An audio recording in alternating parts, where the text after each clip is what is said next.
გამარჯობა, ეს არის დღის სტუმარი, მე ვარ თეადეიშვილი. ფასები იზრდება, ეკონომიკური კრიზისი დღითი დღე ღრმავდება. ქვეყანას ყავს პოლიტპატიმრები, საქართველოს მოქალაქეების ბედი ივანიშვილის მთავრობის, ნომინალური პრეზიდენტის და ჩინჩალაძე მურუსიძის სასამართლოს ხელშია. ასეთ ვითარებაში თითქოს ხელისუფლების დამარცხება გარდაუვალი ჩანს. ქართული ოცნების დასამარცხებლად ოპოზიციურმა პარტიებმა ერთმანეთთან koordinatsiya და საბოლოო შეთანხმება უნდა შეძლონ. ასეთი იყო ოპოზიციურ ერთიანობაში შემავალი პარტიების დეკლარირებული პოზიცია გუშინდელ დღემდე. დღეს კი მთავარი კითხვაა, აყირავდება თუ არა ოპოზიციური მაგიდა, ვის დაბრალდება და ვის ინტერესებში შედის ერთიანი ოპოზიციის დაშლა. დატოვა თუ არა პოსტი ივანიშვილის მთავრობის მეხუთე პრემიერ-მინისტრმა. მთავარი არხის ინფორმაცია გიორგი გახარიას წასვლის შესახებ ჯერ დაუდასტურებელია. ცნობილია მხოლოდ ის, რომ გუშინ ქვეყნის არაფორმალური მმართველი ბიძინა ივანიშვილი და ფორმალური პრემიერ-მინისტრი ერთმანეთს ნამდვილად შეხვდნენ.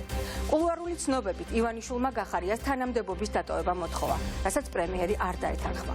გადაწყვეტილება იმის შესახებ, რომ 20 ივნისის მთავარი ავტორი გავრილოვის სისხლიანი ღამის ერთი წლის თავზე აღარ იქნება პრემიერ-მინისტრი, ფაქტობრივად მიღებულია.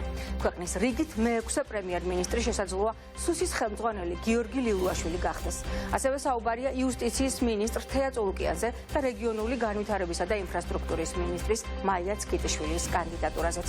მთავრობის კანცელარიაში ამ ინფორმაციას კატეგორიულად უარყოფენ ქართულ ოცნებაშიც და პასუხობენ, რომ პრემიერის შენობაშია და სამუშაო შეხვედრებს მართავს. აქვე შეგახსენებთ, რომ საკუთარი გადადგომის შესახებ ბოლო წუთებამდე ბევრი არაფერი იცოდნენ წინა პრემიერ-მინისტრებმაც, არც ირაკლი ღარიბაშვილმა, არც გიორგი ბახტაძემ და არც გიორგი კვირიკაშვილმა.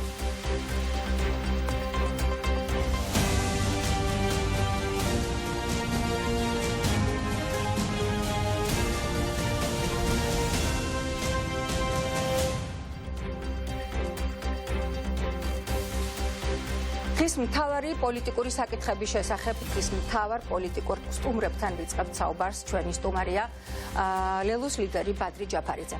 ბატონ ბადრი, მოგესალმებით. მადლობთ, რომ გვესტუმრეთ სტუდიაში. როგორია ლელოს პოლიტიკური გეგმები არჩევნებამდე, ოქტომბრამდე და კიდევ ერთხელ ხომ არ დავაკონკრეტოთ, თქვენ არჩევნებში გადიხართ დამოუკიდებლად, ცხადია პროპორციული სიით და გადიხართ ასევე დამოუკიდებლად და არ უერთდებით ერთიან მაჟორიტარულ სიას. როგორც ეს აქამდე იყო ცნობილი. დიდი მადლობა კითხვისთვის. მე მინდა სიცხადე შემოვიტანო ლელოს თუ კი რაიმე კიდევ დარჩა გასარკვევი ლელოს პოზიციასთან მიმართებაში. ჩვენ თავიდანვე განვაცხადეთ, რომ ჩვენ ყველა მაჟორიტარულ ოლქში გვეყოლებოდა ჩვენი მაჟორიტარული კანდიდატი, მაგრამ იმთავითვე თქვით, რომ ჩვენ მუდმივად გვექნება დიალოგი ჩვენს ოპოზიციონერ კოლეგებთან, ჩვენ პარტნიორებთან და გვექნება მუდმივი გაცვლა არგუმენტების, როგორ აჯობებს მოქმედება იმისათვის, რომ ჩვენ უზრუნველყოთ ყველა მაჟორიტარულ ოლქში ქართული ოცნების კანდიდატის დამარცხება. ეხლა მიმდინარეობს ეს პროცესი, როდესაც ჩვენ რა თქმა უნდა ვარჩევთ ჩვენი თვალსაზრისით ძალიან დიდი შანსის მქონე მაჟორიტარულ კანდიდატებს, რომლებიც შეძლებენ დაამარცხონ ქართული ოცნების კანდიდატები. რეგიონებშიც თუ ძირითად ქალაქებში. თბილისში და რეგიონებში, მაგრამ თბილისთან დაკავშირებით მინდა გითხრათ, რომ ჩვენ ვარ დიალოგში ჩვენ ოპოზიციონერ კოლეგებთან, ვსვლით არგუმენტებს იმას დაკავშირებით, თუ რა იქნება უფრო ეფექტური გზა, რომ ჩვენ მაქსიმალურად გავზადოთ იმის შანსი, რომ იქნეს დამარცხებული ქართული ოცნების კანდიდატი. ამიტომ დიალოგი მიმდინარეობს. ამის რესურს ბატონ ბადრი, რა შემთხვევაში შეიძლება ლელო მხარი დაუჭიროს ნაციონალური მოძრაობის ერთიანი საქართველოსთან თუნდაც ლეიბორისტების საერთო კანდიდატს? საზოგადოდ ჩვენ ვსაუბრობთ იმაზე, რომ აუცილებელია და პირველი პრიორიტეტია, რომ დამარცხდეს ქართული ოცნების მაჟორიტარული კანდიდატი. ამავდროულად ჩვენ ვფიქრობთ, რომ ზოგიერთ შემთხვევაში, უმრავლეს შემთხვევაში უფრო ეფექტური იქნება, თუ კი ჩვენ გვეყოლება როგორც ლელოს საქართველოსთვის ჩვენი კანდიდატი, ძლიერი, გამორჩეული თვისებების მქონე ადამიანი, ენერგიული, პასუხისმგებლიანი, თუმცა სხვა ჩვენ ოპოზიციონერ კოლეგებთან საუბარში, თუ კი გამოიკვეთება, რომ უფრო ეფექტური, უფრო სწორი იმისაც, რომ მიღწეული იქნა საერთო მიზანი და დამარცხდეს ქართული ოცნების კანდიდატი, იქნება სხვა გადაწყვეტილება უფრო მიზანშეწონილი ამათვე საარჩევნო ოლქშიდან. პირველ რიგში ჩვენ საუბრობთ თბილისზე, რა თქმა უნდა ჩვენ მზად ვართ, რომ განვიხილოთ და გავცვალოთ ერთმანეთში არგუმენტები. ასე რომ დიალოგი მუდმივად მიმდინარეობს, ეს არის პარალელური პროცესი. ერთის მხრივ ჩვენ მარჩევთ ძლიერ კანდიდატებს, მეორეს მხრივ დიალოგში ვარ ჩვენ ოპოზიციონერ კოლეგებთან, რომ მივიდეთ ყველაზე ოპტიმალურ გადაწყვეტილებამდე და უზრუნველყოფილი იყოს ქართული ოცნების კანდიდატის დამარცხება. ბატონ ბადრი, აქამდე ასე ჩანდა, რომ თქვენ აუცილებლად დამოუკიდებლად გახვიდოდით მაჟორიტარულ სისტემაში. 30 თუ 30 იქნა და არა 75. მაგრამ ახლა ისე თქვენი პასუხიდან გამოჩნდა, რომ თქვენ შეიძლება ისევ შეუერთდეთ ოპოზიციურ ერთობას ამ მიმართულებით. რა შეიცვალა ამ რამდენიმე დღეში? რატომ დაანონსეთ მანამდე, რომ დამოუკიდებლად იქნება? ჩვენ თავიდანვე ვამბობდით და ყოველთვის თანმიმდევრულად ვიმეორებდით იმას, რომ ჩვენ ვასახელებთ ყველგან მაჟორიტარულ კანდიდატებს. ლელო საქართველოსთვის ეყოლება ყველა მაჟორიტარულ ოლქში მაჟორიტარულ კანდიდატი. თან ამავდროულად ვამბობდით, რომ მუდმივად ვართ კოორდინაციაში და დიალოგში ჩვენ ოპოზიციონერ კანდიდატებთან იმისათვის, რომ ამა თუ იმ ოლქში თუ კი დავინახავთ, რომ ეს უფრო ეფექტური გზა იქნება, კიდევ ერთხელ ხაზი გავუსვა. ქართული ოცნების რომელსაც შეარჩევთ. შეიძლება შევჯერდეთ, შეიძლება ჩვენ კანდიდატურაზე შევჯერდეთ და ის იყოს საერთო კანდიდატი.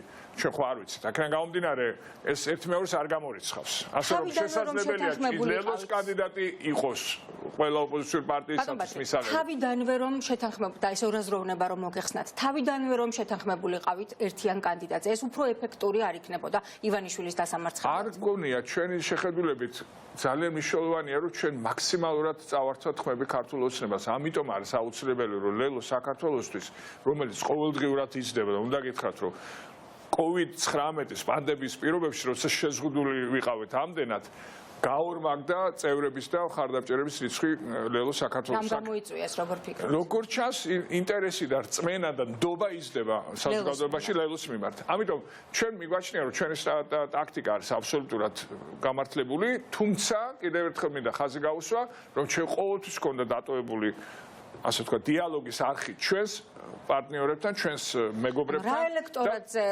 რა ელექტორატზე იმუშავებს ლელო? ახლავე თუ შეგიძლიათ ამის დაფიქსირება, მესმის რომ არაოცნებას და არა ნაციონალურ მოძრაობას? ჩვენ გვქნით სრულიად ახალ ალტერნატიულ პოლიტიკურ ცენტრს, რომელიც აგებული იქნება არა ვინმეს მიმართ დაპირისპირებაზე და ზიზღზე, არამედ აგებულია კომპეტენციაზე, ქვეყნისთვის აუცილებელი ცოდნის და გამოცდილების გამოყენებაზე და იმაზე, რომ ჩვენ ვიფიქროთ ქვეყანა გამოვიყვანოთ ამ ძიმე კრიზისიდან და როგორც ჩანს საზოგადოება ირწმუნა რომ ჩვენ ამის უნარი შევწევს და ჩვენ ყოველდღიურად ვწნობთ ამას. აი, ამ ფონზე თქვენ ამბობთ, რომ მაინც კონსულტაციების შედეგად არის დიდი შანსი, რომ თქვენ ისევ დაუბრუნდეთ ოპოზიციური ერთობის მაგიდას და მხარი დაუჭიროთ იმ კანდიდატებს, რომელსაც შეარჩევენ დანარჩენი ძირითადი პარტიები, ნუ თქვენს გარდა, რა თქმა უნდა. ესეთ ფორმატი რაც შეეხება იმას, რომ შეიძლება დათანხმდეთ ამ საერთო ოპოზიციურ სიას. საერთო ოპოზიციურ სიასეთ ამ არ არსებობს, უნდა გითხრათ. მაჟორიტარულ ოლქებს რაც შეეხება, ეხლა როგორც მე ვიცი, ჩვენ მეგობარ ოპოზიციურ პარტიებს შორის მიმდინარეობს კონსულტაციები თბილისის საარჩევნო ოლქებთან დაკავშირებით. ამიტომ ჩვენ მათ უზიარებთ ჩვენს შეხედულებას, ისინი გვიზიარებენ თავიანთ არგუმენტებს და ეს არის პროცესი. ამიტომ თუ ეს პროცესი მიგვიყვანს, თეორიულად შესაძლებელია თქვენც იყოთ პარტიები და მხარი დაუჭიროთ. გამორიცხული არაფერი არ არის, თუ კი კიდევ ერთხელ ამბობ, ეს პარტიის მიზნებთან იქნება შესაბამისობაში და იქნება შესაბამისობაში მიზანთან რომ დამარცხეს ქართული ოცნების კანდიდატი. არის თუ არა კონკრეტული სახელი და გვარები, რომელიც არ იქნება თქვენი პარტიის მიზნებთან შესაბამისობაში? ვინ არიან ეს ადამიანები? მე ვიტყოდი ზოგადად რომ ის ადამიანები რომლებსაც რაიმე მონაწილეობა აქვს რაიმე ტიპის სისტემურ დანაშაულში ან ხილებული არიან ანტისახელმწიფოებრივ მოქმედებაში ადრე გულისხმობ ან შემდგომში როდესმე ცხადია ის ადამიანები რომლებიც ჩვენთვის ღირებულებებით არიან სრულიად მიუღებელი რა თქმა უნდა ადამიანების ალბათ არ იქნება მაჟორიტარობის კანდიდატი ამ ოპოზიციური სიიდან და თეორიულად თუ არსებობს რომელიმე პარტია რომლის კანდიდატსაც თქვენ კატეგორიულად ეტყვით უარს არსებობენ კანდიდატები, რომლებიც ჩვენთვის არიან მიუღებელი. არსებობენ, ესე იგი გარკვეულ სახელებზე და გვარებზე, პიროვნებებზე ხართ შეთანხმებული. ვინ არის? თვითონ განსაზღვრული არ არის, მე მინდა გითხრათ, არსებობენ პოლიტიკოსები, რომლებიც ჩვენთვის არიან მიუღებელი, მაგრამ ვინ არიან ესენი? თუ არიან ისინი ახლაც პოლიტიკაში? ეხლა შესაძლებელი აქტიურად ცდილობენ რომ ჩაერთონ პოლიტიკაში, მაგრამ ჩვენ არაერთხელ განაცხადეთ, რომ ჩვენთვის არის მიუღებელი ქართულ ოცნებას თანამშრომლობა და ასევე მიუღებელია ზოგიერთ დღევანდელ ოპოზიციონერთა თანამშრომლობა. ამიტომ ჩვენ ამ ხაზს არ გადავახვევთ. არის ეს ზოგიერთი ნაციონალური მოძრაობა. შესაძლებელია მივაკუთვნოთ მათაც კი ახლა. ყოფილი რაზე შეიძლება დავთანხმდეთ ბატონ ბადრი თქვენ? ჩვენ შეიძლება დავთანხმდეთ ისეთ კანდიდატებზე, რომლებიც ჩვენთვის და ჩვენი ამორჩევლისთვის იქნება მისაღები. მათ შორის ნაციონალური მოძრაობიდან? მე არ გამორიცხავ არც პოლიტიკურ ორგანიზაციას, იმიტომ რომ ჩვენ ამ ორგანიზაციასთან ერთად ვიყავით მრგვალი მაგიდის ირგვლივ, რომელიც ცდილობდა და მიაღწია იმას, რომ შეიცვალა და იცვლება საარჩევნო სისტემა, ეს იყო ძალიან ეფექტური ერთობა, უპრეცედენტო გაერთიანება სრულად განსხვავებული სოფხედულობის და საგარეო ორიენტაციის პარტიებს შორის და ჩვენ ვფიქრობთ, ეს მიღწევა არ უნდა იქნეს გადახაზული იმ თვალსაზრისით, რომ ეს არის ისეთი პრეცედენტი, რომელიც მომავალშიც გამოადგება ამ ქვეყანას. შესაბამისად, ჩვენ უნდა ვიმოქმედოთ პირველ რიგში, რა თქმა უნდა, და ვიმოქმედოთ ქვეყნის ინტერესებიდან გამომდინარე, ლელო საქართველოს ინტერესებიდან გამომდინარე და იმ ინტერესებიდან გამომდინარე, რომ ქართული ოცნება უნდა დამარცხდეს ამ არჩევნებში, ეს ჭირდება ჩვენს ქვეყანას. ანუ ეს იმას ნიშნავს, რომ თქვენ მეორე ტურის შემთხვევაში აპრიორი ოცნების წინააღმდეგ მისცემთ ხმას და რაც არ უნდა მიუღებელი იყოს თქვენთვის ის ოპოზიციური კანდიდატი, რომელიც გავა მეორე ტურში, მაინც ოპოზიციას დაუჭერთ. იცით რა უნდა გითხრათ, რომ მე ვფიქრობ ამ არჩევნებზე ჩვენ გვექნება ძალიან საინტერესო ვითარება. არ არის აუცილებელი და სრულიადაც არ არის ეს მოცემული, ასე ვთქვათ, გარემოება, რომ ქართული ოცნების კანდიდატი გადავა ხშირ შემთხვევაში მეორე ტურში. მე ვფიქრობ, რომ ჩვენ გვექნება ძალიან საინტერესო არჩევნები. თქვენ ვერ მეტყვით ვინ შეიძლება იყოს ქართული ოცნები და ისეთი კანდიდატი, რომელიც შეიძლება სარგებლობის საზოგადოების ხარდამჭერით. მე ესეთი კანდიდატი არ მეგულებ, მეტყვი ყველა დისკრედიტირებულია. ბატონ ბადრი, თქვენ ამბობთ, რომ დიდი ალბათობით, როგორც მე ვხედავ ჩვენი დიალოგიდან, მაინც თქვენ გახვალთ მაჟორიტარულ ოლქებში დამოუკიდებლად. თქვენ როგორ ფიქრობთ, აი იმ სამ ძირითად ოპოზიციურ პარტიას შორის, რაზეც არის ახლა პატარა მაგიდაზე საუბარი, ევროპული საქართველოს ნაციონალური მოძრაობა და ლეიბორისტული პარტია. აი თუ ესენი ვერ მოახერხებენ კონსოლიდაციას და მაინც დამოუკიდებლად გავლენ, ეს უფრო სწორი გადაწყვეტილება იქნება ივანიშვილის დასამარცხებლად, თუ მათ მაინც უნდა შეინარჩუნონ ერთობა. მე არ შემიძლია სხვა პარტიების გადაწყვეტილებების შევაფასო არ იქნება მართებული, კორექტული, მე შემიძლია ვთქვა, რომ ჩვენი ღმერთმენით ის, რომ ლელო საქართველოსთვის დამოუკიდებელი ძალა და დამოუკიდებლად იბრძვის ამ არჩევნებში, ეს არის მნიშვნელოვანი და სწორი გადაწყვეტილება და ჩვენ ამით უფრო მეტ ხმას წავართმევთ ქართულ ოცნებას. ჩვენ ამაში დარწმუნებული ვართ. რაც შეეხება სხვა პარტიების გადაწყვეტილებას, როგორი ფორმით მიიღებენ მონაწილეობას, ეს მათი გადაწყვეტილება იქნება და ამას პატივს ვსევთ, მაგრამ კიდევ ერთხელ გამეორდები, რომ ჩვენ დიალოგი არ შეგვიწყვეტია ჩვენს ოპოზიციონერ კოლეგებთან და პარტნიორებთან და სადმე გვიყვანს ეს დიალოგი, ჩვენ ვნახავთ და რა თქმა უნდა საზოგადოებისთვის ცნობილი იქნება. თუმცა დიალოგმა ხელი არ უნდა შეუშალოს იმას, რომ ჩვენ პარალელურად ვითარდებით, ვასახელებთ, ვარჩევთ მაჟორიტარ კანდიდატებს და გვემატება მომხრეები. წესით ამ კითხვით უნდა დამეწყო ეს, რომ დადასტურებული ინფორმაცია ყოფილიყო, მაგრამ ეს არის დაუდასტურებელი ჯერჯერობით. რა იცით პრემიერ გახარიას გადადგომის შესახებ? რამდენად ლოგიკურია მის მიერ პოსტის დატოვება ახლა ან გაშვება პირდაპირ? სიმართლე გითხრათ, მე დადასტურება ამ შესახებ არ გამიგია, მაგრამ ჩემთვის ეს პრინციპულად არაფერს არ ცვლის, იმიტომ რომ იქნება არ იქნება გახარია. ეს არის ხელისუფლება, რომელსაც არ შესწევს უნარი ქვეყანა მართოს ეფექტურად. ეს არის ხელისუფლება, რომელიც შეიძლება ითქვას, რომ არის დამარცხებული ხელისუფლება და აქედან გამომდინარე, იქნება დღეს გახარია შეცვლილი თუ არ იქნება, პრინციპულად ეს აბსოლუტურად არაფერს არ ცვლის, ეს არ არის ჩვენთვის მნიშვნელოვანი მოვლენა. ჩვენთვის მთავარია მოვეზადოთ ოქტომბრისათვის რაც შეიძლება მაქსიმალურად იმისათვის, რომ მოახერხოთ ეს ქვეყანა შემდგომ გამოვიყვანოთ იმ კრიზისიდან, რომელშიც შეიყვანა ქართულმა ოცნებამ. კიდევ ერთი მნიშვნელოვანი თემა, ძალიან პრინციპულია ჩემთვის თქვენთან ამ კითხვით გადმოსვლა, თქვენ თავად პოლიტიკური დევნის შედეგად დაბრუნდით, ასე ვთქვათ, პოლიტიკაში. თვლით თუ არა, რომ გიორგი რურუ არის პოლიტპატიმარი, ვის და რატომ აწყობს მისი საპყრობილეში ყოფნა და დროზე უნდა დატოვოს თუ არა მან ციხე, იმიტომ რომ როგორც ხედავთ, 8 მარტის შეთანხმებაც ფაქტიურად ჩაშლის პირასაა იმ შემთხვევაში, თუ რურუა დარჩება საპყრობილეში. უნდა გითხრათ, ამ ხელისუფლების ერთ-ერთი სამარცხვინო, ასე ვთქვათ, საქციელი არის ის, რომ მათ მოახერხეს, რომ საერთაშორისო საზოგადოებამ ერთხმად განაცხადა, რომ საქართველოში არიან პოლიტიკური დევნილები და არიან პოლიტიკური პატიმრები. ეს არის ამ ხელისუფლების სრულიად სამარცხვინო, მათ შორის გიორგი რუაც დასახელებული იქნა არაერთხელ და აქედან გამომდინარე, ეს არის ერთ-ერთი ყველაზე დიდი ზიანი, რომელიც ამ ქვეყანას მიაყენა ქართულმა ოცნებამ, რომ ის რაც მოახერხა ქართულმა საზოგადოებამ მიუხედავად ყველა ამ გაჭირვებისა, რომ დაიწყო მშენებლობა დემოკრატიული სახელმწიფოსი და უცებ ჩვენ ვიღებთ ისეთ ვითარებას, რომ უბრუნდებით საბჭოთა პერიოდს პრაქტიკულად, როდესაც აღიარებული იყო საერთაშორისო თანამეგობრობის მიერ, რომ არსებობენ პოლიტიკური პატიმრები. რაც არ უნდა დღეს ისაუბროს ქართული ოცნების ხელისუფლებამ, რომ საქართველოში არ არსებობენ პოლიტიკური პატიმრები, ამაზე საუბრობს დანარჩენი სამყარო.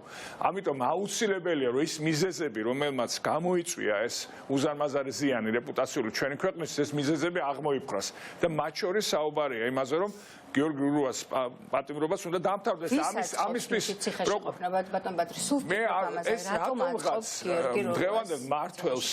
დღევანდელ მართველს და ხელისუფლებას ეს მიაჩნია მისი ძალის დადასტურებად, დემონსტრირებად და ალბათ თავიანთ მომხრეების ამით აწვდიან სიგნალს, რომ ჩვენ მაგრად გავართ ფეხზე. სინამდვილეში ეს არის სისუსტის მანიშნებელი. ეს არის შიშის მანიშნებელი. ძლიერი ხელისუფლებას არ უნდა სჭირდებოდეს ვიღაცის ტუსაღობა იმისათვის, რომ თავისი თავი დაიმკვიდროს. და კიდევ ერთხელ არის დემონსტრირება სამწუხაროდ, რომ ეს ხელისუფლება უკვე უნდა წავიდეს რაც შეიძლება მალე. დიდი მადლობა, იმედია ქართული ოცნება დაპატიმრებებით ვეღარავის შეაშინებს და იმედია ჩვენი ერთ-ერთი მფლობელი დატოვებს მალე ციხეს. მადლობა რომ იყავით ჩვენ. მადლობა თქვენ. ახლა კი ჩვენ შეგვიძლია მოვისმინოთ ქართული ოცნების ლიდერების პოზიცია პოლიტპატიმრებთან დაკავშირებით. მათ შორის გიორგი რუდოსაც ხდება. თუ კი ამას ხელი რაღაცნაირად შეეშალა და კიდევ ვინმე აღმოჩნდა ისეთი თქვათ არაუმრავლესობის წევრი, ვინც მხარს არ დაუჭერს, მოხდება ის რომ საკონსტიტუციო ცვლილებები მიღებული არ იქნება და პასუხისგებლობა ამასთან დაკავშირებით ვისაკისრება, მე მგონი მე არ უნდა პასუხობდე ამას საზოგადოებისთვის ეს თვალნათელი იქნება. რაც შეეხება რურუას განთავისუფლების თემას, აქაც ეს ქართულ ოცნებაზე და არავის დამოკიდებული არ არის, არც პარტიაზე, არც პიროვნულ ფაქტორს აქ არანაირი მნიშვნელობა არ აქვს. ეს არის სასამართლოს გადაწყვეტილება. როგორია არჩევნებზე გირჩის პოლიტიკური გეგმები? ამ შეკითხვით დავბრუნდებით სტუდიაში იაგო ხვიჩიასთან ერთად, რომელიც გირჩის თავმჯდომარეც არის პოლიტიკური, როგორც ჩემთვის ცნობილია. მოგესალმებით ჩვენ სტუდიაში და მითხარით, როგორია თქვენი გეგმები არჩევნებამდე? ჩვენი გეგმები როგორია არჩევნებამდე, მე მგონი ბევრ ფაქტორზეა დამოკიდებული, მათ შორის დამოკიდებულია ჩვენს კოლეგებზე ოპოზიციიდან, მათ საარჩევნო სტრატეგიაზე ზოგადად, იმიტომ რომ თუ ოპოზიციას აქვს ერთიანი სტრატეგია ზოგადად არჩევნების გასვლის, რაღაც თვალსაზრისით გირჩის სტრატეგიის ნაწილიც იქნება მის ერთ-ერთი შემადგენელი. ამიტომ ჯერ ჩვენს კოლეგებთან უნდა ვილაპარაკოთ, პირველი არის ეს, დანარჩენი, რაცაც ვნახავთ, რასაც გვაჩვენებს თვითონ სიტუაცია. ბატონო იაგო, თქვენ ერთიანობის მომხრე ხართ? მე ზოგადად მგონია, რომ ბიძინა ივანიშვილის და ქართული ოცნების დამარცხება შესაძლებელია, მაშინ თუ ერთხელ მაჟორიტარულ ოლქებში ხართ თუ არა ოპოზიციური ერთობის მომხრე. კი, რასაკვირველია, სხვები რო არ არიან მომხრე, მაგაზე ვღელავ ეს. ლელოზე მაგალითად? ლელოს პრინციპში თავიდანვე ქონდა ნათქვამი რაღაცნაირად შორს იყო დაჭერილი, მაგრამ მე ბოლო პერიოდში მოვისმინე უბრალოდ შეცვლილი რიტორიკა უბრალოდ ამ საერთო ოპოზიციურ ფორმატთან დაკავშირებით. უსმენდით ახლა ბატონ ბადრის? ბატონ ბადრის usვენდი, კი, ახლა usვენდი, მაგრამ მანამდე usვენდი. არ უთქვამს კატეგორიულად, რომ ის არ იქნება ყველა შემთხვევაში ერთობის მოწინააღმდეგე. კი, უბრალოდ ცოტა რა უშლის ამ ერთობას ხელს, როგორ ფიქრობ და კიდევ ვინ არის მოწინააღმდეგე? ოკეი, აი, მეცდები რომ თავიდან ბოლომდე ჩემი მოსაზრება გითხრათ. გისმენთ, თქვენ პირველად ხართ ჩემი სტუმარი და მაინტერესებს თქვენი პოზიცია. მოდი დავიწყოთ ესე. ლელომ თავიდან თქვა, რომ ჩვენ გავდივართო, ცალკე მივდივართო, რაც რაღაცნაირად იქნა გაგებული სხვადასხვა ადამიანების მხრიდან, თითქოს ლელომ მთლიანად ეთიშებოდა ოპოზიციურ რბოლას პირველ ტურში მაინც და მთლიანად საკუთარ გეგმებზე ამყარებდა იმედს. დღესაც უსმინე ბატონ ბადრის, მე მგონი ოდნავ შერბილებულია ეს რიტორიკა. შემდეგი რაც მოვისმინე იყო გუბასანიკიძის თქვენს ეთერში უბრალოდ ამ ტელევიზიაში განცხადება, სადაც ამბობდა რომ უნდა დაიშალოს ოპოზიციური ფორმატი და მეორე ტურში ყველამ უნდა დაუჭიროთ ხარი ოპოზიციას. ხორცდებით დაახლოებით იგივე გაიმეორა ბატონმა დავით ბერძენიშვილმა. და მე ვარ ამის წინააღმდეგი, ანუ მე ეს არ მგონია სწორი. ანუ მე ვფიქრობ, რომ ასეთი მიდგომა თუ რამე დააშლის ოპოზიციის ერთობას დაშლის ეგეთი მიდგომა, სადაც ჩვენ ვამბობთ, რომ მოდი პირველ ტურში ცალკე გავიდეთ და მეორე ტურში ვინც იქნება ავტომატურად ოპოზიციის წარმომადგენელი, მხოლოდ იმიტომ, რომ ის ოპოზიციის წარმომადგენელია, ყველა დანარჩენი ოპოზიციონერი ვალდებულია მხარი მას დაუჭიროს. და მე მგონია თქვენ მზად ხართ მხარი დაუჭიროთ მაგალითად ნაციონალური მოძრაობის კანდიდატს პირველივე ტურში.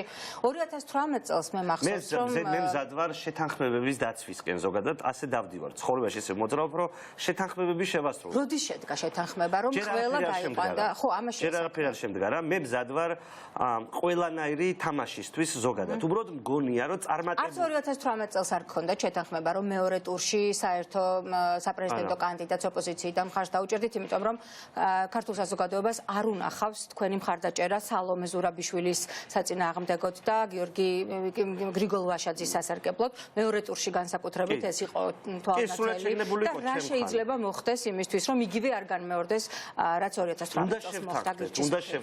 უნდა შევთანხმდეთ იმაზე, რომ ეს არჩევნები არ იქნება ჟარგონისთვის ბოდიში ნაცები ვიეს ქოცები არჩევნები. მე არ მჯერა იმ არჩევნების წარმატების. თუ პირველ ტურში მოხდა ნაცები ვიეს ქოცები შეთანხმება, მაშინ ხო ეს როგორ უნდა მოხდეს? არა, ეგ ვერ მოხდება. საერთო მაჟორიტარს გულისხმობ. ნაცები ვიეს ქოცები აღარ არის უკვე ეს. ანუ მაშინ ამ შემთხვევაში თუ ოპოზიცია თანხმდება, რომ ის ქართული ოცნების წინააღმდეგ ყველგან იქნება კოორდინირებული და სადაც შეუძლია მინიმუმ იქ ერთ საერთო კანდიდატს წარადგენს, ეს უკვე ნაცები ვიეს ქოცები ბრძოლა არ არის. ეს უკვე არის ქოცები ვიეს გაერთიანებული ოპოზიცია, რომლის წარმატებისაც მჯერა, მაგრამ ნაცები ვიეს ქოცების წარმატების არ მჯერა. ამიტომ მე არ მივიღებ მონაწილეობას პროექტში ნაცები ვიეს ქოცები, მაგრამ მე მივიღებ პროექტში ეს ვისი პროექტია? რომელი ნაცები ვიეს ქოცები? ჩემი აზრით ეს არის პროექტი, რომელიც ყველაზე მეტად აწყობს ბიძინა ივანიშვილს. ვინ მიართმევს ამ საჩუქარს? მას მე არ ვიქნები, მაგრამ სხვაზე თავს ვერ დავდებ ვერავისზე.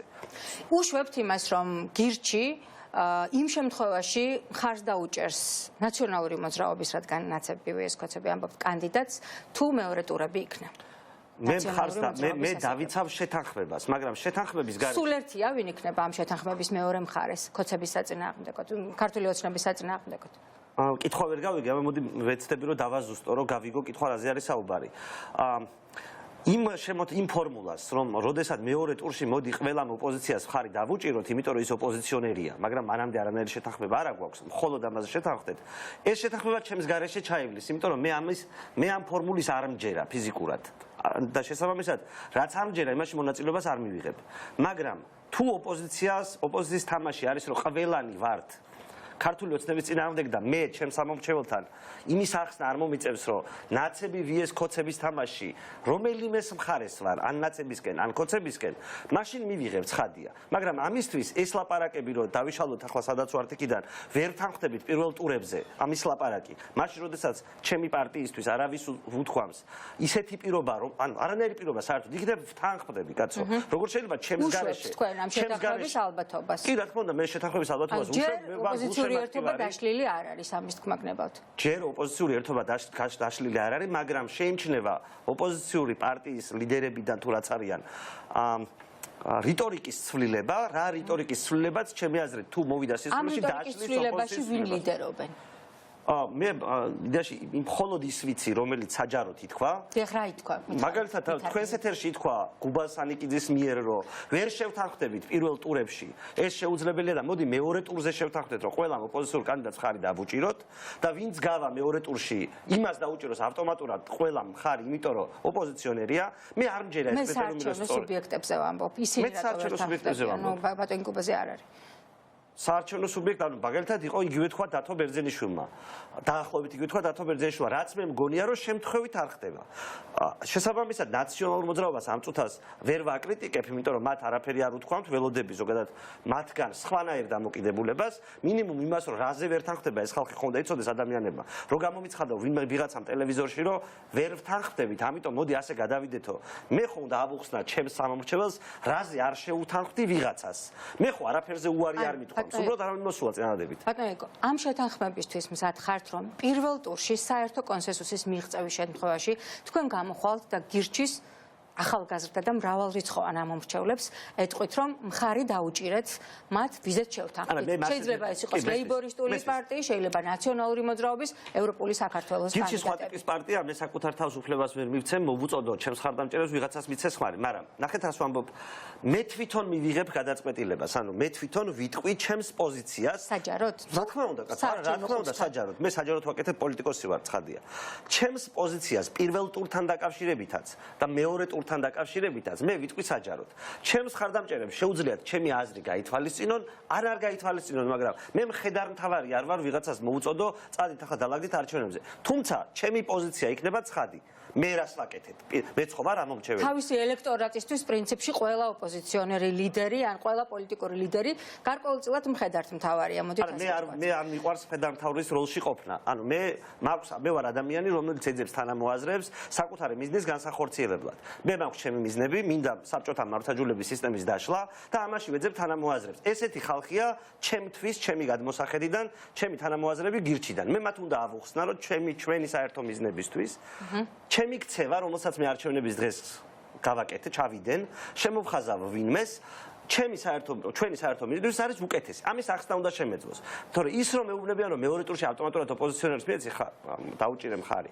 ჩემთვის არაფერს არ ნიშნავს, იმიტომ რომ მე ხო ვიცი ოპოზიციონერები, რომელიც ცოტა ხნის წინ სხვა პარტიაში იყვნენ, ზოგი საერთოდ ხელისუფლებაში იყო ცოტა ხნის წინ, ამ ხელისუფლებაში, მანამდე შეიძლება ვიღაცა კიდე სხვა პარტიაში იყო, ამიტომ აწმყოში რომ ვიღაცა ოპოზიციონერია, ეგ არაფერს არ ნიშნავს, რომ მე მას ავტომატურად ხარი უნდა დავუჭირო. მე მხარს დავუჭერ იმ ადამიანებს, ზოგადად ამ შემთხვევაში ოპოზიციიდან, იქიდან გამომდინარე, რომ ვიცი, რომ სახელისუფლებო რო ვიცოდე მაგალითად რომ ხელისუფლების დეპუტატები არიან მინიმალურად, მაგრამ დამოუკიდებლები და რაღაცა ბიძინას გარეშე გადაწყვეტილებას ღებულობენ, ჩვენ როგორი ქვეყანა ვიყოთ. მე ჩემი მიზნების განსახორციელებლად შეიძლება ნებისმიერ პარტიასთან, მათ შორის ხელისუფლებასთან მივსულიყავი, მაგრამ ვიცი რომ ახლა ეგ სერიოზულად არ გამოიყურება, იმიტომ რომ არც ერთი მაჟორიტარი დეპუტატისგან ქართულ ოცნებაში დამოუკიდებლობას არ ველოდები, თორე რომელიმე სხვა პარტიის წარმომადგენელი ასე ვინც დამოუკიდებელია და დამოუკიდებლად უნდა იგივე, რაც მე მინდა. მაგ ხალხთან რა თქმა უნდა ვილაპარაკებ და ეგ იქნება ჩემთვის კრიტერიუმი ხმის მიცემის. ჩვენს ქვეყანაში დღეს დამოუკიდებელი პოლიტიკოსები არ არსებობენ. მხოლოდ ერთ ადამიანზე ჩამოკიდებულია ყველა პარტიაში, ყველა პოლიტიკოსი. ეგ არ მithქვამს, მე თქვი ქართულ ოცნებაზე, სადაც ჩემი აზრით მთავარი და ერთადერთი პოლიტიკოსი არის ბიძინა ივანიშვილი. თქვენ ჩამომითვალეთ სხვა თუინად. სხვაც რაც შეეხება, არა. ქართულ პოლიტიკაში იმდენი პოლიტიკოსი არ არის, რამდენიც დადიოდა ლეიბორისტების ოფისში. მაგრამ საქართველოში ერთ თითხელზე ჩამოსათვლელი პოლიტიკოსები მინიმუმ არიან. ამიტომ მე მინდა, სერიოზულად აღივიქვამ პოლიტიკოსების ნალაპარაკებს და არა ვიღაცის ავატარების ნალაპარაკებს. ავატარები ჩემთვის არ არიან პოლიტიკოსები. გესმით? ამიტომ სადაც ავატარიზმს შევნიშნავ, იქ უბრალოდ მოლაპარაკებას აზრი არ აქვს. მე პოლიტიკოსებს ველაპარაკები და თუ დაველაპარაკები პოლიტიკოსებს, ისინი მე დამთანხმდებიან, ვინც მე პოლიტიკოსი მგონია იმაზე, რაც მე მინდა, ეს არის ჩემი მხარდაჭერის საფუძველი და არა ის, რომ დღეს ნომინალურად ვიღაცა ოპოზიციის სიაში რო წერია. გუშინ ხელისუფლებაში იყო ის ხალხი, გუშინ კიდე სხვა ხელისუფლებაში. ეგ არაფერი კრიტერიუმი არ არის ჩემი აზრით. თქვენი შთაბეჭდილებით საერთო ოპოზიციური გაერთიანება შედგება დიდი ალბათობით თუ ვერ შედგება და ასეთ შემთხვევაში როგორ უნდა დაამარცხოთ თქვენი მთავარი ოპონენტი ქართული ოცნება და ბიძინა ივანიშვილი პირველ რიგში? მე ლეიბორისტების ოფისში მისვლა ბევრ უცნაურ პოლიტიკოსთან ერთად ჩემთვის არ იყო ადვილად გადასადგმელი ნაბიჯი. მაგალითად, ჩემი მომხრე საინტერესო სანახავი კი იყო. კი, საინტერესო სანახავი იყო. ბევრი ჩემი მომხრე ამაზე მაკრიტიკებდა, მაგრამ იქ მე გადაწყვეტილება მივიღე და მივედი იმის გამო, რომ უკაცრავად ფიქრობდი და ვფიქრობ, რომ ამ ხელისუფლებიდან ჩამოშორება, რომელსაც მთელი ადმინისტრაციული რესურსი, უზარმაზარი ფინანსური რესურსი საბჭოთა მართლმსაჯულების სისტემა ჯიბეში უდევს, დამარცხება შესაძლებელი იყო თუ ოპოზიცია გაერთიანდებოდა იდეების გარშემო და ადამიანებს წარმოადგენინებდა რა იქნებოდა ბიძინა ივანიშვილის შემდეგ. მე დღესაც ამ რწმენაზე ვარ, მე დღესაც ამისი მჯერა და ყველაფერს გავაკეთებ იმისთვის, რომ ეს რაც დავიწყე, ის რაღაც თვალსაზრისით ბოლომდე მივიდეს. თუ ჩემი კოლეგები ოპოზიციიდან ხართ და იმიტომაც კი, ოღონდ მე არა ვარ პირობო გაერთიანების მომხრე. მე ვარ აზრიანი, გასაგები გაერთიანების მომხრე, სადაც ამომრჩეველმა იცის, რომ ეს ამ გაერთიანებით ბრძოლა არ არის ნაცი მარტივი ეს კოცი არამედ არის რომ ოპოზიციაში ხალხი შეწუხდა იმის გამო რომ რაც ქვეყანაში ხდება და მიუხედავად მათი განსხვავებული აზრებისა ერთად აი შეთანხმების შესანარჩუნებლად თქვენ ხართ მზად შემოხაზოთ მაგალითად და მხარი დაუჭიროთ ისეთ პოლიტიკოსებს როგორც არის მაგალითად გიორგი გუგავა, ლევან ხაბეიშვილი და ნუ რა თქმა უნდა გრიგოლ ვაშაძე თუ შეთანხმება შედგება, იმიტომ რომ მე ვიცი თქვენი პრინციპული პოზიცია ვაშაძის ადნაყდაგთ.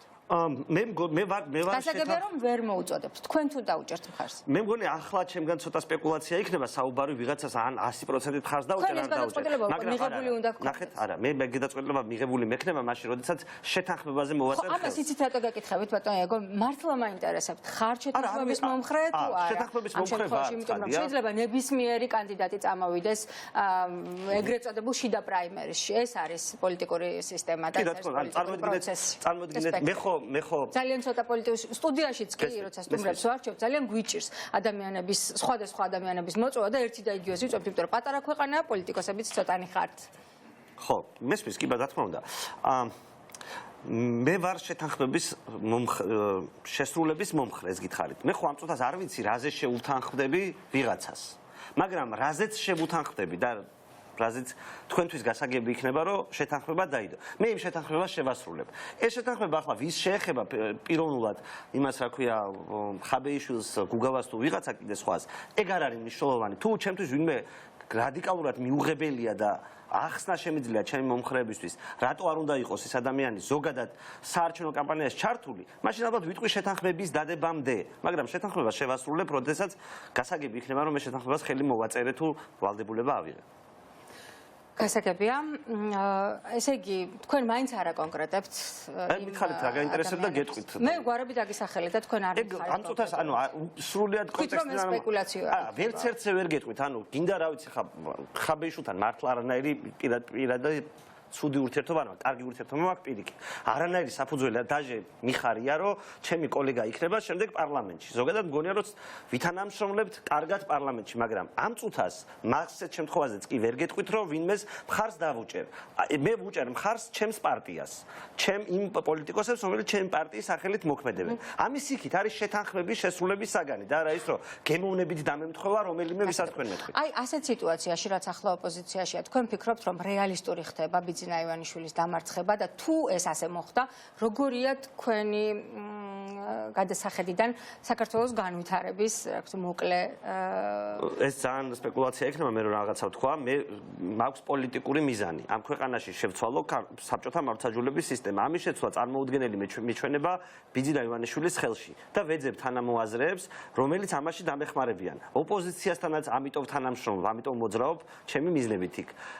რა გამოვა აქედან და მივაღწევს თუ არა, დავლაგდებით თუ არა, ოპოზიცია გამოდგება თუ არა, ბრძოლის უნარიანი, ეს მე მგონი არის 100%-იანი სპეკულაცია. მე მაშინ ვერ შევალ. ჩვენ ყველაფერი უნდა გავაკეთოთ იმისთვის, რომ უკეთეს ქვეყანაში ვიცხოვროთ შემოდგომიდან, იმიტომ რომ აქ ამ ქვეყანაში ახლა აწმყოში როგორიც არის ეს ქვეყანა, მე ცხოვრება მაინც და მაინც არ მინდა, იმიტომ რომ ჩვენ მივდივართ საბჭოთა კავშირისკენ, თუ იქ არა ვართ უკვე. საბჭოთა კავშირში თუ მე მგონი არც გამოსულვართ არასოდეს. ამიტომ მე არ მინდა საბჭოთა კავშირში ცხოვრება და ყველაფერს გავაკეთებ, რაც ჩემზე იქნება დამოკიდებული, აქედან გამოსასვლელად. მაგრამ მე უნდა ვიცოდე, რომ საბჭოთა კავშირიდან გამოვდივარ და არა ის, რომ რაღაცა ერთი ცეკას ვდივანი, მეორეთ იცვლება, არა. საბჭოთა კავშირიდან გამოვდივარ, ეს არის მიზანი. ეს უნდა შევძლო ავღოს და ჩემს გულს შემატკივრებს და მხოლოდ ამის ახსნას თუ შევძლებ, მხოლოდ მაშინ ჯერა გამარჯვები, ისე არ მჯერა გამარჯვები. ჩვენ ახლა საუბრობთ მაჟორიტარებზე, სისტემაზე და შემდეგ და ჯერ კიდევ არ ვიცით რა სისტემით უნდა ჩატარდეს ოქტომბერში არჩევნები. როგორ ფიქრობთ თქვენ? საბოლოოდ შედგება 8 მარტის შეთანხმება, ანუ ეს იმას ნიშნავს, რომ გამოუშვებენ რურუას ციხიდან და თუ არ გამოუშვებენ, როგორი იქნება თქვენი პოზიცია? უნდა მიიღოს თუ არა კენჭისყრაში მონაწილეობა ოპოზიციამ და თუ ეს ასე არ მოხდა, ქართული ოცნება რას იზავს? მას ხმა ეყოფა დიდი მობილიზების შემთხვევაში და მოვკიდებელი მაჟორ დეპუტატებიც დაუჭერენ ამ შეთანხმების შესრულებას და საკონსტიტუციო ცვლილებებს. მხარს უკვე ამ დღეებში იწყება განხილვები და როგორ ფიქრობთ, რა შედეგს მივიღებთ რამდენიმე დღეში? იმიტომ რომ საკონსტიტუციო ვადაც იწურება, დროზე უნდა მივიღოთ გადაწყვეტილება საბოლოო ჯამში რა სისტემით გავდივართ 2020 წლის საოქტომბრო არჩევნებში. ნუ მას მერე რაც შეპირებულ პროპორციულ არჩევნებზე გადაგვაგდეს შემოდგომაზე, მე უბრალოდ საერთოდ მიჭირს რამე ტიპის პროგნოზირება, თქვა რომ ან ასე იზამს ქართული ოცნება, ან ისე იზამს. და ამისგან თავს შევიკავებ. თუმცა ფიქრობ, რომ ქართულ ოცნებას თუ ამის მიღება უნდა, თავისი ხმებიც ეყოფა ამისთვის, ეს ერთი და მეორე, ესე არ უნდა დავაყენოთ საკითხი, ჩემი აზრით. ჩვენ უნდა მივიღოთ მთლიანად ის შეთანხმება, 8 მარტის შეთანხმება და იმ შეთანხმებაში, როგორც ჩანს, მისმა ფასილიტატორებმა ამოიკითხეს ისიც, რომ რულა გამოსაშვებია გარეთ. და ეს მე მგონი საკითხი ასე არ უნდა დავაყენოთ. ჩვენ უნდა გამოუშვათ რულაც, ანუ შეთანხმება უნდა შესრულდეს სრულად. და მიუხედავად იმისა, რომ მგონია, რომ ქართულ ოცნებას საკუთარი ხმებიც ეყოფა საკონსტიტუციო ცვლილების მისაღებად, ზოგადად ამ ქვეყნისთვისაც კარგია და ზოგადად კარგია, თუ ეს იქნება კონსენსუსით მიღებული გადაწყვეტილება. დიდი მადლობა ბატონო იაკო, ჩვენ ეთერში ნაციონალური მოძრაობის ერთ-ერთ ლიდერთან ერთად დავუბრუნდებით, მანამდე კი მოვისმინოთ, რას ფიქრობს ამ საკითხზე უმრავლესობის ერთ-ერთი ლიდერი მამუკა მდინარაძე, შედგება თუ არა 8 მარტის შეთანხმება. მე ვფიქრობ, რომ ჩავარდნის საფრთხე პრაქტიკულად არ არსებობს, იქიდან გამომდინარე, რომ დამოუკიდებელი დეპუტატები და ზოგადად 4 ფრაქციის გარდა, რომლებიც ეკუთვნის ნაცმოძრაობას ევროპულ საქართველოს ეგრეთ წოდებულს, ყველა ამბობს, რომ ხაზ დაუჭერეთ. რა თქმა უნდა, ჩვენ მათ აქციებზე პასუხს ვერ ვაგებთ და ჩვენ ვამბობთ, რომ ყველანი დაუჭერთ ხარ საკონსტიტუციო ცვლილებას, მაგრამ თუ ჩავარდება, ეს იქნება იმის პასუხისმგებლობა, ვინც ჩააგდებს. თუ ვინმე ამბობს, რომ ირაკლი კობახიძემ და არჩილ თავაკვაძემ მხარი დაუჭირეს და დაეთანხმნენ იმ შეხვედრებზე, რომელიმეზე ვინმეს გათავისუფლებას და რაიმე მსგავსი პირობა დადეს, ეს არის ტყუილი.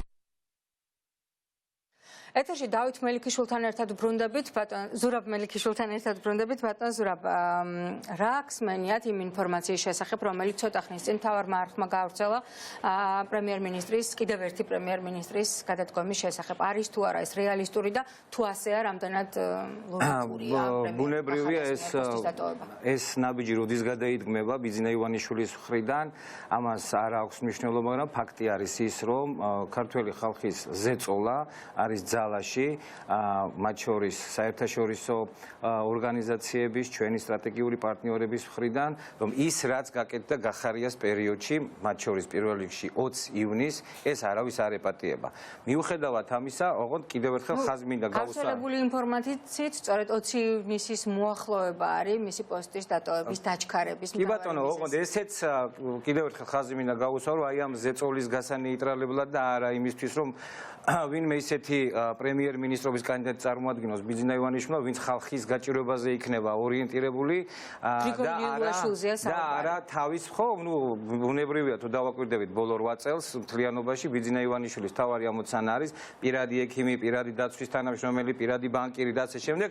ამათ, ასე ვთქვათ, აბარებს ყველაზე მნიშვნელოვან, ასე ვთქვათ, პოსტებს იმ თანამდებობებს, რომელზე მყოფ ადამიანებმაც უნდა იმუშაონ და იზრუნონ ხალხის კეთილდღეობისთვის, გაჭირვების შემცირებისთვის, მაგრამ სინამდვილეში ეს ადამიანები პირდაპირ გადადიან და მუშაობენ ბიძინა ივანიშვილს. ეხლა აი ძალზე მოკლედ გეტყვით, აი ამ პანდემიის პირობებში, კრიზისის პირობებში ყველაფერი შემცირდა, ექსპორტი მთლიანად თითქმის, ასე ვთქვათ, ბევრი დარგის მიმართულებით ნახევარზე მეტად შემცირდა. ერთადერთი რამაც მოიმატა, ეს არის ოქროს ექსპორტი საქართველოდან. აი ამაზე ზრუნავენ ეს ხალხი, რომ ბიძინა ივანიშვილს სადაც აქვს ხელი დადებული, ის განვითარდეს, იმას ხელი არაფერში არ შეეშალოს და არ ფიქრობენ და ესე არის გახარიას, ესე იქნება. ესე იქნება ამათ ხელში ბიძინა ივანიშვილის, ანუ ოლიგარქის ხელში ნებისმიერი მომდევნო პრემიერ-მინისტრი, ვინც არ უნდა იყოს, ესე იქნება, ანუ მის ინტერესებზე მომუშავე, თუმცა ის რომ გახარიასთან დაკავშირებული საკითხი არის სერიოზული და იქნება და მოუწევთ გახმაურება და მიღება ამ გადაწყვეტილების ეს არის იმ ზეწოლის შედეგად გადადგმული და გაკეთებული ნაბიჯი, რომ ბიძინა ივანიშვილმა რაღაც აირიდოს თავიდან ის ზეწოლა, რაც საერთაშორისო თანამეგობრობიდან, საერთაშორისო ორგანიზაციებიდან მოდის, ოღონდ ეს ყველაფერი განპირობებული არის ქართველი ხალხის ზეწოლიდან გამომდინარე. ერთი რაღაც უნდა იცოდეს ყველამ, ბიძინა ივანიშვილმაც, მომდევნო ხელისუფლებამაც და ყველამ, რომ ქართველი ხალხის ნების წინააღმდეგ ვერავინ ვერაფერს ვერ გააკეთებს. ბატონ ზურაბ, დავუბრუნდეთ იმ მთავარ საკითხებს, რომელიც ბოლო 2 დღეა მუსირებს ოპოზიციის ერთობის დაშლასთან დაკავშირებით. თქვენ, ანუ თქვენს პარტიას, გსურთ რომ ეს ერთობა შენარჩუნდეს? მე მინდა გითხრათ, რომ ხმები აი ამ ერთობის გარდაცვალებასთან დაკავშირებით ნამდვილად გადაჭარბებული არის. უფრო მეცაც გეტყვით, ჩვენ ყოველდღიურად ვცდილობთ იმისთვის, რომ ეს ერთობა უფრო გამტკიცდეს და ამ ერთობამ დადოს თავისი რეალური შედეგი. ქართულ ხალხს გადაწყვეტილება აქვს უკვე მიღებული, რომ ბიძინა ივანიშვილი უნდა გაუშვას სახლში. ეხლა დანარჩენი ჯერი არის ოპოზიციაზე, რომ ოპოზიციამ სწორი ნაბიჯებით, სწორი სტრატეგიით და შესაბამისად ტაქტიკური ნაბიჯებით ეს გამარჯვება მისცეს ქართულ ხალხს არჩევნების დღეს და ეს განხორციელდეს. რაც შეეხება უშუალოდ აი ამ ფორმატს მინდა ყველას გასაგონად აღვნიშნო ერთი რამ, რომ ნაციონალური მოძრაობა არის არა მხოლოდ რაღაც გულშემატკივარი, რომ ერთიანი კანდიდატები გვყავდეს და ამ შემდეგ. ჩვენ ვართ ინიციატორები ამ თემის და ჩვენ ყველაფერს ვაკეთებთ იმისთვის, რომ თუნდაც თბილისში აღნიშნული შეთანხმება შედგეს. მე მივესალმები, სხვათა შორის ბევრ ჩვენს რაღაც აი ამ მაგიდასთან ხდომ რამოდენიმე პარტიას რომელ მაგიდასთან ჩვენს დღევანდელ მაგიდასთან ლეიბორისტულ მაგიდასთან ვსდომ რამოდენიმე პარტიის რიტორიკა ცოტა შეცვლილი არის ბოლო 2 დღის გეტყვით ბოლო 2 დღის განმავლობაში თუმცა ხაზი მინდა გაუსვა ერთ რამეს აი მას შემდეგ რაც ლელომ გააკეთა განცხადება რომ 30-ვე ოლქში ვაყენებთ მაჟორიტარს ამან ბევრი ასე ვთქვათ დააბნია თუმცა დღეს აგერა ჩვენს ეთერში ერთიანობის აყირავებას ცდილობდა თუ რა ხო არა მე სხვა რაღაცას ვამბობ რომ არა ეს განცხადება რაც გაკეთა ამის შემდეგ რაღაც დაბნეულობა შემოიტანა თითქოს ვიღაცისთვის აი ამ განცხადებამ თუმცა დღეს აგერ აი ამ ეთერში ბადრი ჯაფარიძემ გააკეთა განცხადება რამაც დამატებით შესაძლებლობა დატოვა ამიტომ ჩვენ ეხა იმაზე კი არ უნდა ვიყოთ დაკავებული რომ ვის აწყობს ვის არ აწყობს და ასე შემდეგ ეს არის მნიშვნელოვანი რომ ერთიან კანდიდატების შეთანხმება გაგრძელდეს უნდა დაველაპარაკოთ ერთმანეთს კიდევ უფრო ბევრჯერ მათ შორის უნდა მოხდეს ასე ვთქვათ მაგიდასთან ლელოს აი ამ განცხადების შემდეგ განსაკუთრებულად აი ამ შესაძლებლობის გამოყენება რომ ლელოს იყო ჩართული რა სუბიექტები უნდა ისხდნენ ამ მაგიდასთან რომ ეს იყოს საერთო ოპოზიციური გაერთიანება და არა არაფორმალური ბლოკი მაგალითად უნდა იყოს თუ არა იქ მალეკო ელისაშვილი რა თქმა უნდა იყოს, მაგრამ მე ნამდვილად არ მინდა რომ ჩამონათვალში შევიდეთ იქ გამომდინარე იქიდან რომ ბევრი პოლიტიკური პარტია არის იმ მაგიდასთან ლეიბორი და ამიტომ არის ეს მრავალფეროვანებაც მიმზიდველიც ხიბლიც აქვს თავისი ბენეფიტი უნდა მოიტანოს საარჩევნოდ ქართველი ხალხის გამარჯვებისთვის და ამიტომ მე ჩამონათვალს ვინ აუცილებლად უნდა იყოს და ვისი არ ყოფნა შეიძლება ასე ვთქვათ გადატანილი იქნას ხო იდეა არის ერთიანი კანდიდატის აქედან გამომდინარე უნდა ჩანდეს რომ ეს კანდიდატი არის ერთიანი.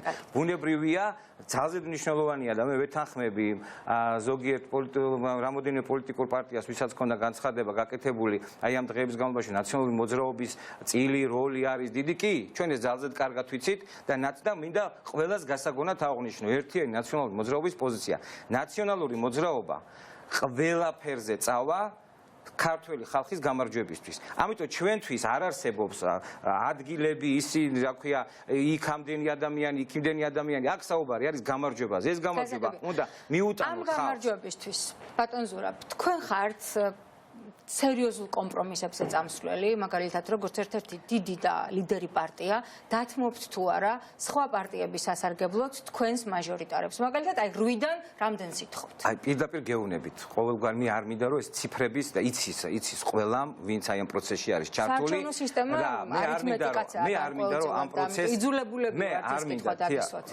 მე არ მინდა. პროპორციულად რაც გეკუთვნათ, იმაზე მეც ითხოვთ. კიდევ ერთხელ გეუბნებით. გაწახვალთ კომპრომისს. კიდევ ერთხელ გეუბნებით. არ არსებობს ეს არ არის კომპრომისი ეს არ არის დათმობა ჩვენ ორიენტირებული ვართ გამარჯვებაზე ამ გამარჯვებისთვის რაც იქნება საჭირო და აუცილებელი ყველაფერს ვიზავთ ამ გამარჯვებისთვის ჩვენ იმიტომ რომ ყოველი შემთხვევისთვის ყველა დაინახოს ჩვენ ჩვენ გააწერავთ თქვენს კანდიდატს შეიძლება არ დააყენოთ საერთოდ კანდიდატები ამიტომ პროცესს უნდა შევხედოთ ასე არავის გასაწირი არავინ არ ყავს ჩვენთვის თავარი არის გამარჯვება მაშინ სიტყვები იმისთვის რომ რა თქმა უნდა აბა ეხლა ერთიანობა დარჩეს ძალაში შენარჩუნდეს იმისთვის რომ არ გავიდნენ სხვა პარტიები ნაციონალური მოძრაობა მოხსნის თავის კანდიდატებს მაჟორიტარობის აქ მოხსნაზე არ არის საუბარი, როდესაც საუბარი არის შეთანხმებაზე ერთიან კანდიდატზე, ბუნებრივი არის საუბარი არის იმაზე, სადაც შევთანხმდებით რომელიმე წარმომადგენელზე.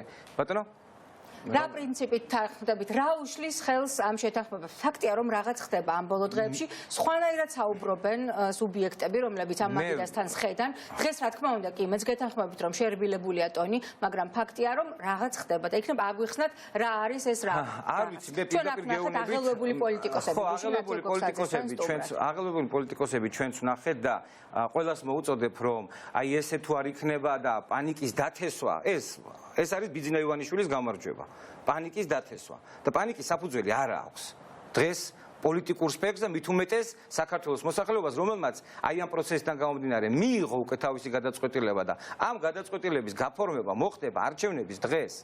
აქედან გამომდინარე, მე ყველას მოუწოდებ, რომ ჩვენ ორიენტირებულები ვართ გამარჯვებისთვის. ეს გამარჯვება არის ცხადი, ეს გამარჯვება არის ხელშესახები, აქედან გამომდინარე, ნუ დავაბნევთ ნურს ამ მომრჩეველს, ნურს იმ განცხადებებით, რომ იცით, მე შეიძლება ამას დაუჭირო მხარი, მაგრამ აი იმის წარმომადგენელს არ დაუჭირო მხარი. პროცესი, რომელიც მიდის ერთიანობის მიუხედავად ბევრი პოლიტიკოსის, ასე ვთქვათ, ღიად ან გაცხადებისა, ან არ გაცხადებისა, ხალხის გადაწყვეტილება, ხალხი ალაგებს კოალიციასაც, ხალხი ალაგებს პარტიების კვოტებსაც და ხალხი დასვავს თავის წარმომადგენლებს საქართველოს პარლამენტში. ჩვენ სწორედ ამიტომ ვიბრძოდით პროპორციული არჩევნებისთვის, რომ მრავალპარტიული წარმომადგენლობა ყოფილიყო და არა ერთპარტიული, რაც არის დღეს ბიძინა ივანიშვილის მორჩილი 98 თუ არ ვწდები, თუ უფრო მეტი ადამიანი, რომელიც ზის საქართველოს პარლამენტში და არანაირი განსხვავებული, ასე ვთქვათ, იდეის გატანის შანსი არ არსებობს. იქ უნდა იყოს წარმომადგენელი, დიახ, ლეიბორისტები უნდა იყვნენ წარმომადგენლები პარლამენტში, უნდა იყვნენ ლელოს წარმომადგენლებიც, უნდა იყვნენ გირჩის არ მინდა ვინმე გამორჩეს ევროპული საქართველოს,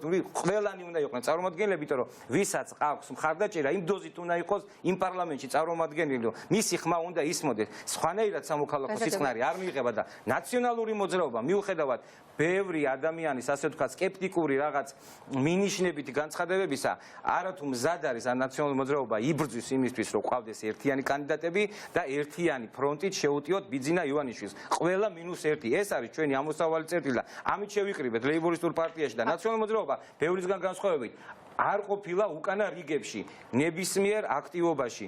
ჩვენ ვართ ავანგარდში, იქნება ეს აქციები, თუ იქნება აი ესეთი საკითხების გადაწყვეტა, რომელიც არის ძალზედ მნიშვნელოვანი. სხვა მცირე პარტიების მიერ თქვენს მიმართ პრეტენზია, რომ ნაციონალური მოძრაობა ცდილობს სულ უპირატესი იყოს და ეს აქვთ პრობლემა. თქვენთან ურთიერთობაში დამამთავრებინათ ძალიან გთხოვთ. დიდი ხანია აღარ შეკრებილ ხართ ლეიბორისტების ოფისში, მისამართი ხო არ შეიცვალეთ ერთიანმა გაერთიანებულმა ოპოზიციამ და როდის გაანაახლებთ კონსულტაციებს, თუ მართლა ასეა საქმე, რომ არ იშლებით. თალსატო ყველა ამბობს, რომ ამ საკითხებთან დაკავშირებითაც კონსულტაციები გრძელდება და გაგრძელდება. ანუ კონსულტაციები გრძელდება, როდის შესაძლებლობების ფანჯარა არის უფრო ფართედ გაღებული აი ამ საკითხთან დაკავშირებით. განსაკუთრებით ჩემთვის ძალზედ მნიშვნელოვანი იყო ის, ასე ვთქვათ, განცხადება, რაც დღეს ლელომ განახორციელა და გააკეთა ბატონო ბადრი ჯაფარიძემ, აგერ აქ თქვენს ეთერში, რომ შესაძლებლობა თბილისთან დაკავშირებით მოლაპარაკებაზე, ასე ვთქვათ, შეთანხმებაზე არის ღია, ეს არის ძალზედ მნიშვნელოვანი, რაც უფრო მეტი პარტია იქნება ჩართული აი ერთიანი კანდიდატის ირგვლივ არის საუკეთესო ვარიანტი, მაგრამ იქ სადაც ეს ვერ მოხდება, არ არის ეს პანიკის და იმის, რა ქვია, პანაცია, რომ აი მე იქ თუ არ მოხდა, იქ უნდა გაიმარჯვოს, ასე ვთქვათ, ჩვენ ტაქტიკური შეთანხმებებიც გვექნება სადღაც 4 ოლქიან ოლქში, ანუ ძველი 4 ოლქი რო წარმოიდგინოთ. შეიძლება ჩვენ პირიქით ვთხოვოთ ყველა პარტიებმა ერთმანეთს, რომ დააყენეთ, რაც უფრო მეტი კანდიდატი და იქნება, ასე ვთქვათ, დაყენებული ესეთ ოლქში, ხო, მაგალითად, საჩხერის ოლქში და ასე შემდეგ, ხო, რაც უფრო მეტი იქნება, მით უფრო მეტი პროპორციულში ხმის წამოღების შესაძლებლობა იქნება. აქედან გამომდინარე, ყველა გამოწვევას აქვს თავისი შესაძლებლობა. ამ შესაძლებლობა შერეული სია მივიღოთ. გასაგებია, ბატონო, უნდა დაგემშვიდობოთ, ძალიან გადავაჭარბეთ ჩვენ დროს. დიდი მადლობა. ოპოზიციური ერთობის დაშლა აწყობს ივანიშვილს და მაგიტას ვერავინ ააყირავებს. ასეთია ჩვენ დღევანდელი სტუმრების პოზიცია. მე გემშვიდობებით საღამოს 7:09-მდე დროებით აუცილებლად დავბრუნდებით ეთერში.